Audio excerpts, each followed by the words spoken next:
Remote work is nothing new. For instance, my mother, a quality assurance manager, has been working from home for over a decade.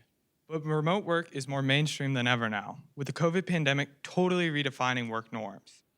My father is staying virtual permanently. Well, mine decided to go back in person. It's a decision that you, your family and friends, and your entire community is reckoning with. So we must ask the question, what does a remotely working future look like? And to answer that question, we based our approach on three main imperatives. First, prioritize robustness. Due to the limited time frame of the competition, we can't always find the absolute perfect data set for everything, but we don't want to let that limit our model. Secondly, we utilize design thinking, designing with an end user in mind for each part of our project. For example, in part 2, it would be really easy for an employer to go in and put their employee characteristics and get a good read on whether they're going to work from home or from the workplace. Thirdly, we want to balance realism and simplification. Every project here had to make assumptions, and by basing our assumptions on real data from the CDC, the Bureau of Labor Statistics, Emory University, we make our simplified world as close to ours as possible. And so in part 1, we were tasked with finding what proportion of individuals in each of the 5 cities would be theoretically able to work from home. This was the remote-ready population in each city. And so we represented this as RRC, the remote-ready population in City C. To compute this, we had to multiply PI hat, the predicted number of individuals in a given industry, I, in that city, by the proportion of individuals that could work from home, mu I. After summing this up for all the different industries, we could compute RRC for each city. And so we used the provided values for the estimated percentage of jobs that could be done at home in the given occupations. We had to perform the following recategorizations because the categories didn't exactly match up with the ones that in the other tables provided. And so we did this by calculating the arithmetic mean of the different combined industries, and our mu I values are summarized in the right table. And so to calculate PI hat for the number of individuals in each industry in each city, over the next 5 years, we used linear regression. We automated this using code. So our first step in our automation was to read in the data from the given data sheets. And then, due to the 10 different industries in 5 different cities, we would have had a total of 50 different linear regressions that we needed to perform. So first, we defined the method USLinReg, which took in a series containing historic population values in a given industry in a given city, and performed our linear regression, returning the 2024-2027 predicted values along with our R-squared value. And so here are the PI hat values for 2024 and 2027 summarized. Alone, they don't mean much, but we're going to use these values later in our model to compute RRC for each city. And so here we can see that being automated using this line of code down here, using the previous model for RRC. So here, we can see that line of code again. We define the function US city regression, which performs our linear regression on the city level. It takes in a data frame containing the historic values for all the industries in a given city and iterates through it, performing that linear regression. Summing those up and dividing by the total amount of jobs returns our percentage of remote-ready individuals in a given city. And so here are our results summarized in this graph right here. And we can see that Liverpool is the only city that's going to see a decline in the remote-ready population. And this is reasonable because Liverpool is the only city that's going to see an increase in the mining, logging, construction industry. And so these results are very intuitive, and we moved on with the rest of our model creation. In the top table is the numerical values for the remote-ready population in each city. You can see that it varies around 20 to 30% for all the different cities. And in the bottom table, we can see our R-squared values, which range from 0 all the way up to 1. And so when we see some lower R-squared values, we didn't take this as a huge roadblock in our model creation because when we have a low R-squared value, in other words, a low amount of the variation in year can be low amount of variation in individual in an industry can be modeled by variation in year. Our algorithm is essentially just calculating the mean of the 5 or 6 different data points and using this as a predictor over the next 5 years. And this is a really reasonable approach that we thought was suitable and could be used for the rest of the model. And so looking at this data and compare it to historic trends, we can see that in March 2020, About 54% of the US was working remotely. Shortly after, we can see this quickly decline down to 30 and even 20%. And so it suggests that the 54% of remotely working US population was an overextension of the remote-ready population. We found that it was around 30%. And so the historic trends validate our findings for part one. So some of the advantages of our approach of linear regression are that it's scalable and it's simple. But due to the time frame that we had, the 14-hour time frame, we weren't able to find many data sets for our linear regression to perform. So given more time, we could find additional data to make our model more robust. But and additionally, our recategorization of those industries would have been avoided by that additional data found to allow us to calculate a weighted average for mu I rather than a normal average. All right. So then for part two, we were tasked with the question if deciding if a remote-ready job, or if a worker with a remote-ready job would choose to work from home and would be allowed to. So we looked at three main factors in accordance with some research from the Pew Research Center. They found that the three most important factors in this decision currently are age, parental status, and gender. So we found a data set that included these factors for a set of people, as well as their decision to work from home or not in the WFH column. So using this data, we modeled it with a random forest to create a model that could predict this. So a random forest is comprised of 100 decision trees in our case. It bootstraps a certain subset of the data to make sure it doesn't overfit to the training set. And then it looks at the specific subfeature in each decision tree and aggregates that into an overall result. So in our code, you can see we split it into a training and a test set.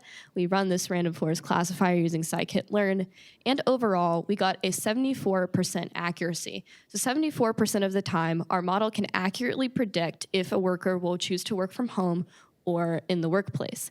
We can also get insight into the most important features in their decision. We found that age is by far the greatest factor, followed by gender and then parental status. So then on the other end of that is employer choice. We found a statistic that 26% of employers are allowing employees to work from home full time. So out of every employee that wants to work from home, 26% of those are accepted. So the advantages of this random forest is that it mitigates the overfitting of singular decision trees. It's really easy to overfit it to the data, but aggregating the result of like 100 or more decision trees really minimizes that.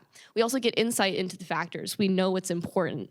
It is minimal pre-processing and transformation, and it's robust to outliers, increasing the use cases in which it can be utilized. So for improvements, we definitely want to find a more extensive data set that's a little more verified and has more information so we can increase the accuracy more. We could also hyperparameterize to further minimize overfitting, mess with batch size, no depth, things like that to further minimize overfitting. And we kind of assume that employer choice is standard across their age, their industry, when that's really not incredibly accurate. So given time, we would create another random forest that models the employer, not just the employee. All right, so then for part three of the question, what we did is we synthesized the first two models to make a simulation of the demographics of each of the given cities to be able to answer that ultimate question, what percentage of workers will actually work remotely? All right. So using publicly available census data, we looked at those three factors previously mentioned. First was that parenthood status. Using that data, we were able to find the number of households with children in each of these given cities.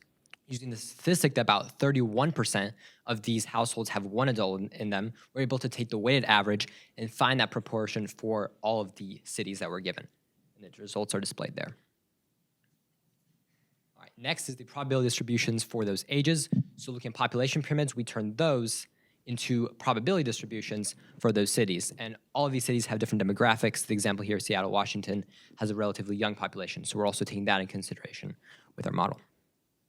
And then also gender demographics for each of these.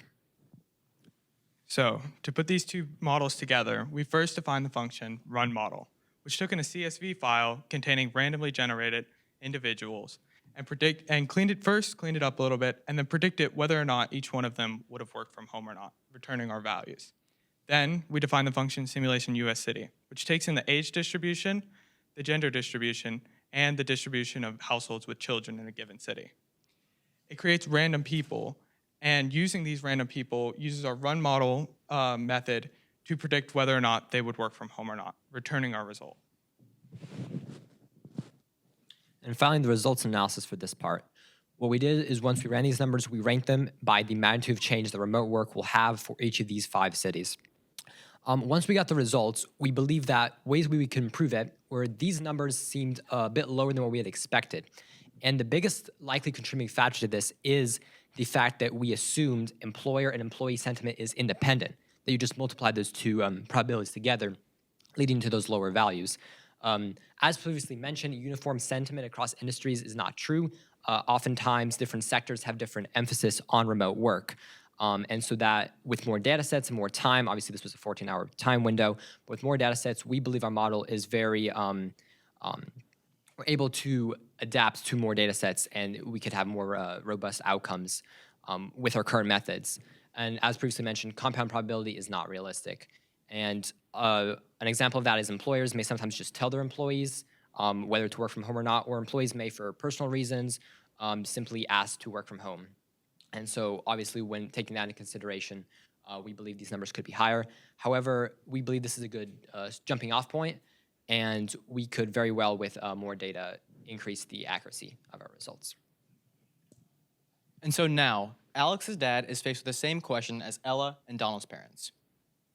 My dad, an engineering project manager, went remote work in March of 2020, and now he has to decide, is remote work a fad, or is it the future?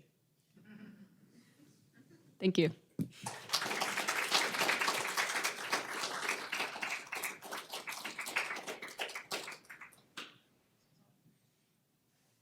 I can start with the question. So I have a question about your random forest classifier.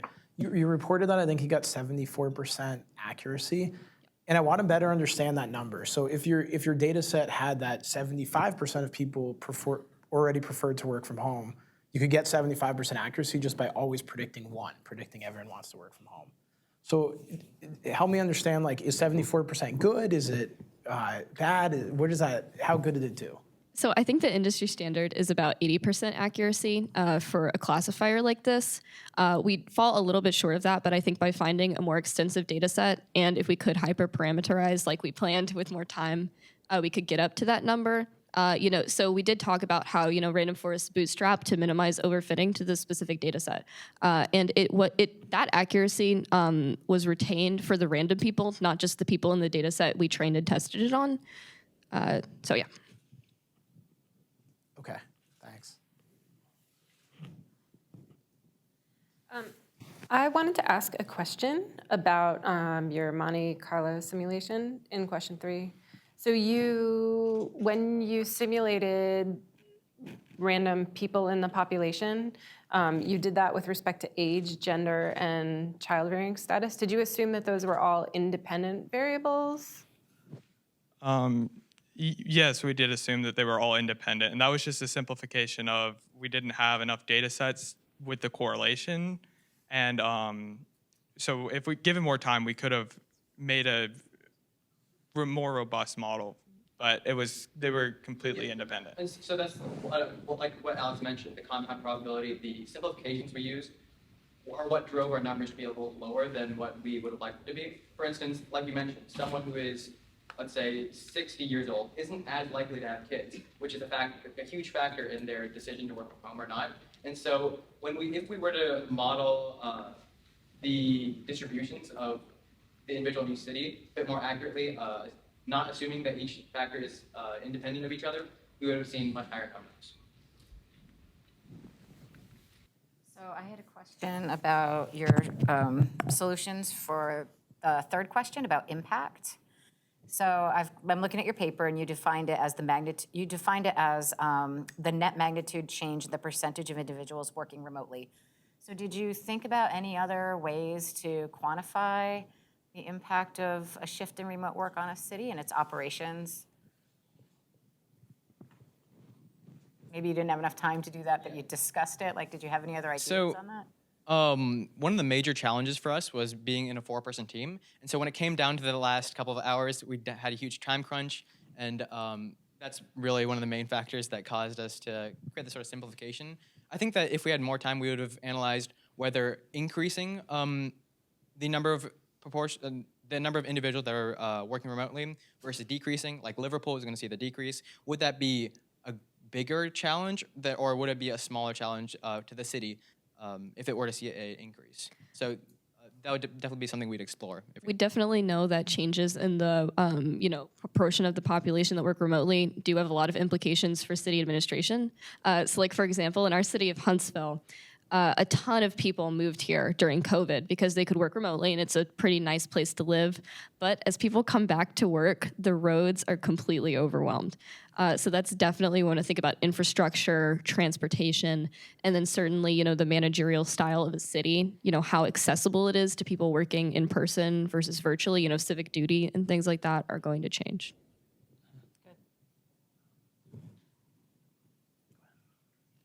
Thank you. I have a question about your choice for the percentage of